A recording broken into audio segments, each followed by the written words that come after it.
if you're setting money aside for your kids, maybe you've been thinking about a 529. Maybe you've been thinking about a Coverdell IRA.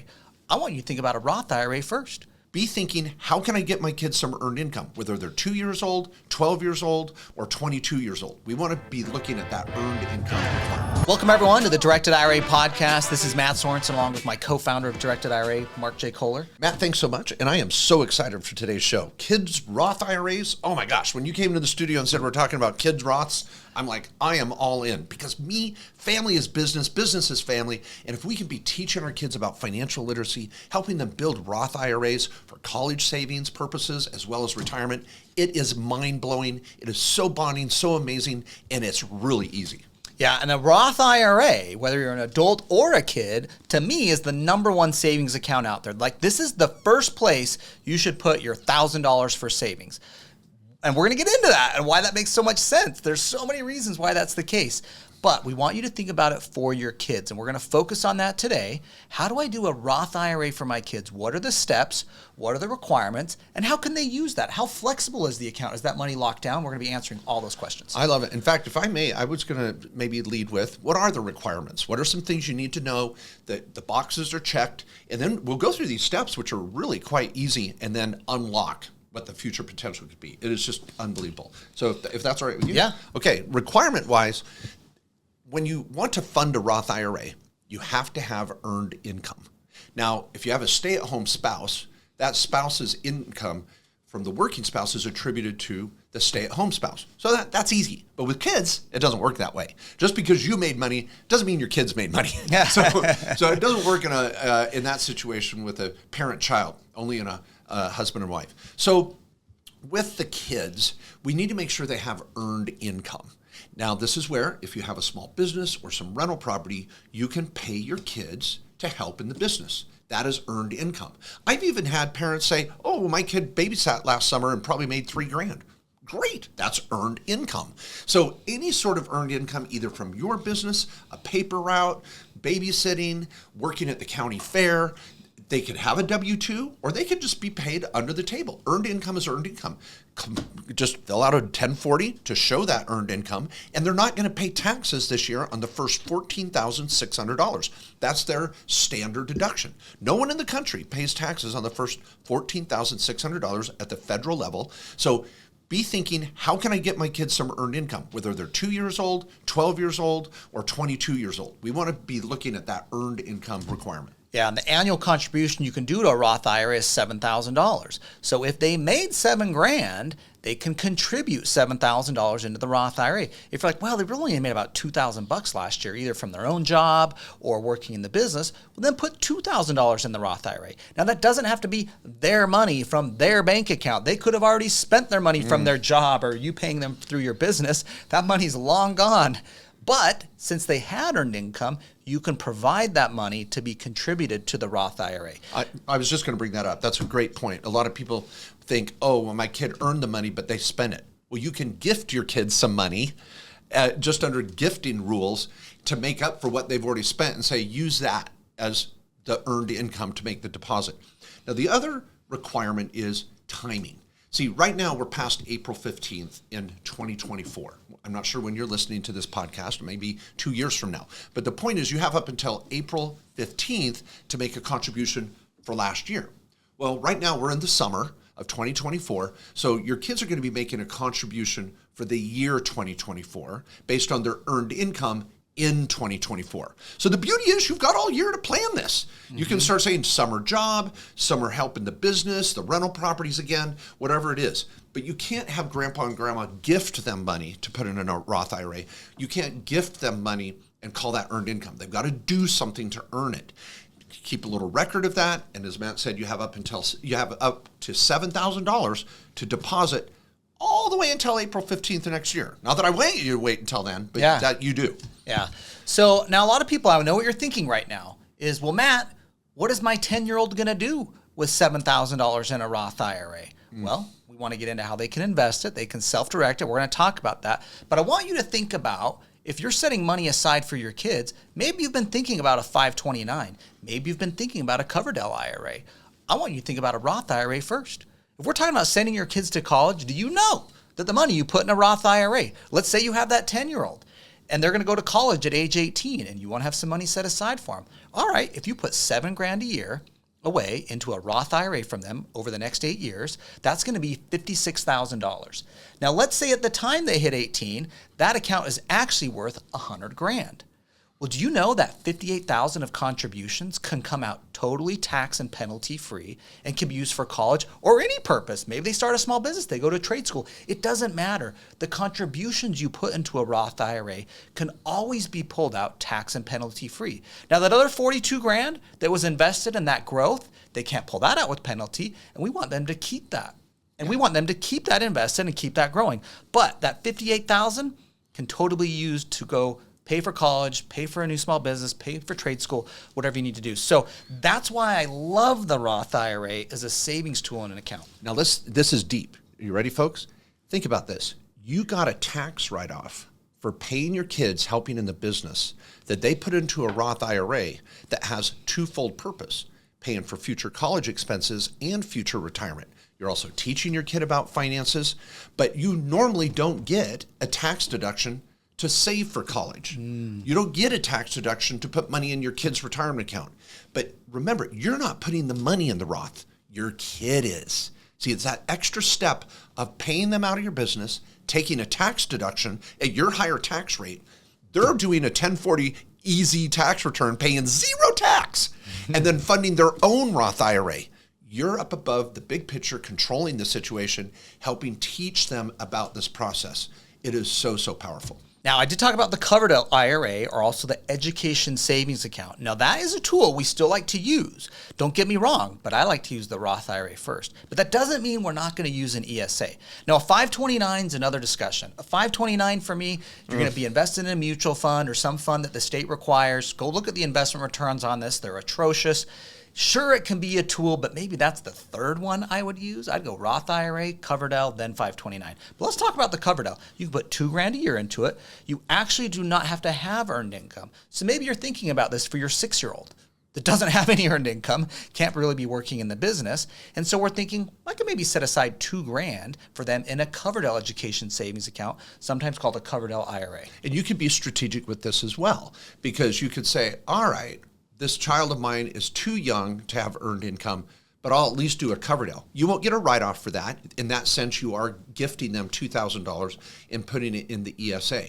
But if the kids are creating earned income, add that to the mix. So maybe you pay the kids $9,000 and the child puts $7,000 in the Roth, $2,000 in the ESA. Now you got a tax write-off to fund the ESA indirectly. See, this is what smart people do. This is what wealthy people do. It's getting strategic. And if some of you are already like, oh my gosh, my brain's exploding, make an appointment with one of our tax lawyers. We do a comprehensive tax plan on a daily basis with clients all over the country with a Main Street tax lawyer. So for a couple hours, they can make a plan for you, and this could be one of the conversations you have. So I just wanted to say, Matt, I don't want anyone here to get overwhelmed. We've got other podcasts on this, videos on YouTube, writings in our books on this. This is just the beginning to scratch the surface. So get some support with one of the tax lawyers very affordably and build this plan out. Now, with that said, let's go through the steps, because once you say, okay, here's my strategy, I'm going to do this, the steps aren't that bad. It's really quite straightforward. Yeah, I mean, we've got this 3-step process. We're going to need to open the account. Now, we have a specific kids Roth IRA application that you're going to fill out. As the parent or guardian, you're the one signing on behalf of the child. You'll have authority to interact with the account to make the investment decisions. And so your kid needs to be involved. And I want to make an important point here. When they turn 18 or the age of majority in your state, they're going to have control of this account.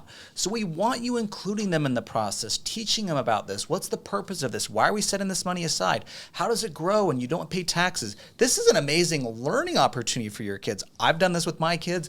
Mark's done it with his kids. It's a great way to have that conversation about investing. But it starts with the account application, and you're going to be the one in control as the parent.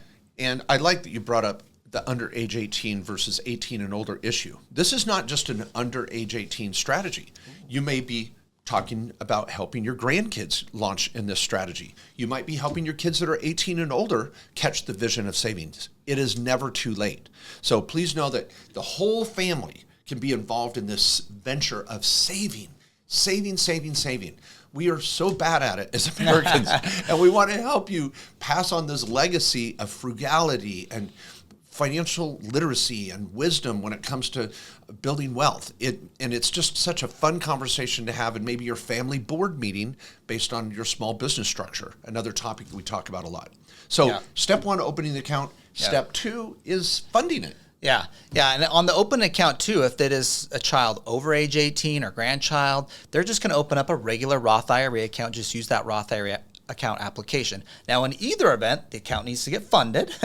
And so typically this is going to be a new contribution, which the amount is $7,000. So you can be throwing in a $7,000 contribution. Now, remember, that contribution can only be up to what their earned income was. So if they made only $3,000 in the year, even though you can go up to $7,000, we're just going to be dropping in $3,000 as their contribution for the year. And I want to remind you again, don't stress out about a child not having a W-2 or not having a 1099. A 1099 for a child under age 18 is a nightmare. That's something we would never recommend.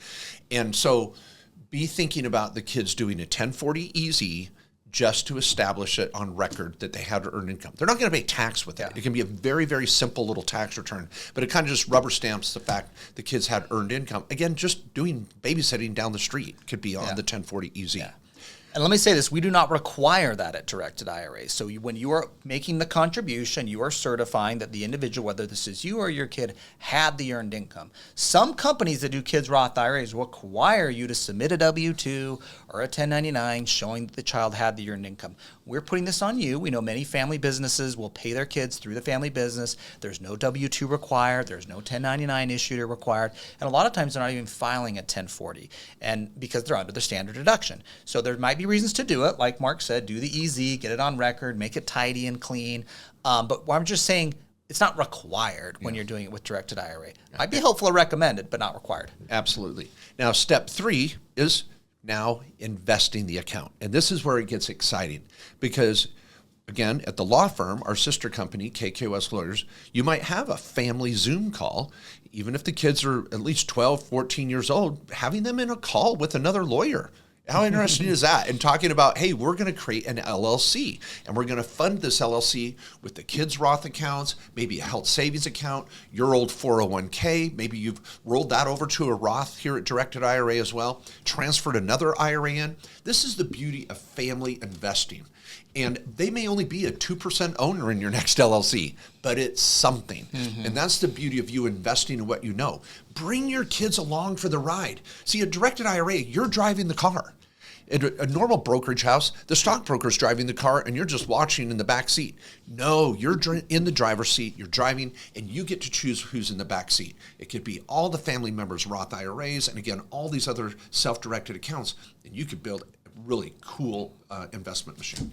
Yeah, we have a lot of clients that are very sophisticated investors or they're very active real estate investors. And sometimes they drop $7,000 in a kid's Roth IRA and they can go invest that account on their own. They'll go wholesale a property. They'll do transactional funding on a deal. They'll put a property in there on a wholesale contract an option contract. And so they can invest that account with $7,000. Now, that's not me. Okay, this is not Matt Sorensen, what he's able to do with his kids' Roth IRAs. They have to go in on deals with him or invest in other publicly traded assets. So I want you to think about what works in your situation and for your kids. And everybody's a little different. Like I said, we could be partnering up with them in deals to bring them in on stuff you're able to do with a greater pool of funds. They could be doing their own deals if you have that deal flow and activity where you could be investing their accounts. Now, finally, a couple words of caution. First, I want to say it's so important to stay the course. This is not a one and done. I'm just going to fund my kid's account and I'm done. It gets to be a little unwieldy trying to invest just $7,000. Create a process here and a commitment that you're going to be doing this every year for the next 5 to 10 years, no matter how old your child is, and you're going to be investing as a family. Then you're going to really get that snowball going down the hill and really start to see an impact in your overall wealth and the college savings accounts for your kids. This is a big deal, but it's about staying the course, staying patient, and staying consistent. Yeah, keep in mind when we're talking about a Roth IRA and when we think it makes sense is after you've already funded and maxed out your own accounts. That's the other word of caution. Yes, this is the other don't word put of your kids caution. first. Put the mask on first. Exactly. Put your own mask on first, okay? Even on the airlines, they're going to tell you that, all right? So, but you need to be maxing out your own retirement account first. That is the first priority. Then think about, after you filled those buckets of accounts for yourself and your own retirement and your spouse if you got one, then we want to go look at the kids and how can we max out theirs. Frankly, that's when you're in the best position to help them and have some advice that is actually worth something, is once you've been able to do that for yourself. So don't think, I'm going to need to go rush and do this for my kid that's 12 and I want to help them go to college. Have you done anything for your own retirement? So that's just the priority of things as you're going through this. Don't get that backwards. Yes. But we love the Kids Roth account. And we want to help make sure you have this option available to you. We have so many business owners and family businesses where this has been a great option for them. So many people trying to teach their kids about investing and creating a legacy of wealth building as opposed to just let me pass on what I've built to you when I die. Can I just add one more word of caution? Some of you out there might have competing voices. And another one that might be out there is a life insurance agent trying to encourage you to use life insurance as the get-all, end-all for your kids' college savings. Now, I'm not saying life insurance is bad. I think it plays a role in wealth building and in death benefits for when we pass on. But we don't need to put our eggs in one basket. I love the Roth IRA because you get to choose the investment. If you're having some financial difficulty, you can back off a contribution 1 year. If you see an opportunity, you can invest and double down and do some investing together as a family. You're in so much more control. Life insurance is a commitment that requires consistency far, far beyond the commitment to do a Roth IRA. And life insurance has all of its other pros and cons. So try to use a multi-pronged approach at the least. We're not saying one is always better than the other, but some people might. And so be careful when anyone is trying to get you to just do one thing and one thing only. Look at their motives. Yeah, now as this podcast is dropping right now, I want to remind everyone that school's out for summer. School's out for summer. Man, I love that. And let's get our kids involved in something. Maybe one of your kids has a summer job or something. So this is a great opportunity to take advantage of it now, get them thinking about it, get you engaged in the process. We have some discounts, of course, at Directed IRA for doing this over the summer. So thanks, everyone, for listening. We hope you've learned something about the benefits of the Kids Roth IRA for your kids, and we're here to help. Yeah, thank you so much. And this topic of learning how to hire your kids in your business is something we have talked about over and over again on our sister podcast. Please get over to Main Street Business Podcast. You're going to see podcast after podcast on the topic of hiring children under age 18, over age 18. This is a chapter in my book, the Tax and Legal Playbook. So there's a lot to learn here that's really, again, simple to implement, and not enough accountants are talking about it. I'm out there trying to get our tax pros around the country to talk about hiring their children and building these accounts. So buckle down on this, and I promise you it's going to pay huge dividends. See you next time.